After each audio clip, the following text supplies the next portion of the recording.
তাণ্ডব সিনেমার বিষয়ে একটা মামলা হয়েছে। মূলত তাণ্ডব সিনেমার যে প্রযোজক জনাব শাহরিয়ার কবির ভূঁইয়া, অর্থাৎ শাহরিয়ার শাকিল, উনি বাদী হয়ে বনানী থানায় একটা মামলা করেন যে 4 তারিখ ওনার যে সিনেমা বাংলাদেশ চলচ্চিত্র সিলেকশন বোর্ড কর্তৃক যেটা নিবন্ধিত সিনেমা তাণ্ডব সিনেমাটি মানে কতিপয় ব্যক্তি ইউটিউব, তারপর টেলিগ্রাম, ফেসবুক এবং বিভিন্ন লিঙ্কে পাইরেসির মাধ্যমে প্রকাশ করেছে।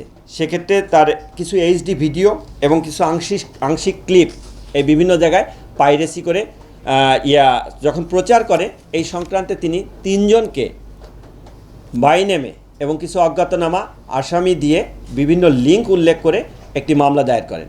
মামলার তদন্তভার প্রাথমিকভাবে থানার উপরে থাকলেও বর্তমানে মামলার তদন্তভার ডিবির কাছে ন্যস্ত করা হয়।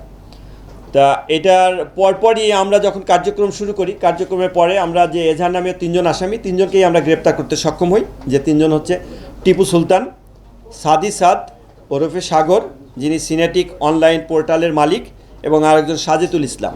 এই 3 জনকে গ্রেপ্তার করি।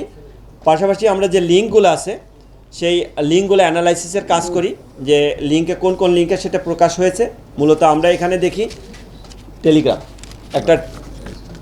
একটা টেলিগ্রাম চ্যানেলের মাধ্যমে এটা প্রথম প্রকাশ পায়, এবং সেটির মূলত কে কন্ট্রোল করে বা কারা করে সেটার ব্যাপারে আমরা আমাদের যে ডেডিকেটেড টিম আছে ডিবি সাইবার ইউনিট কাজ করছে।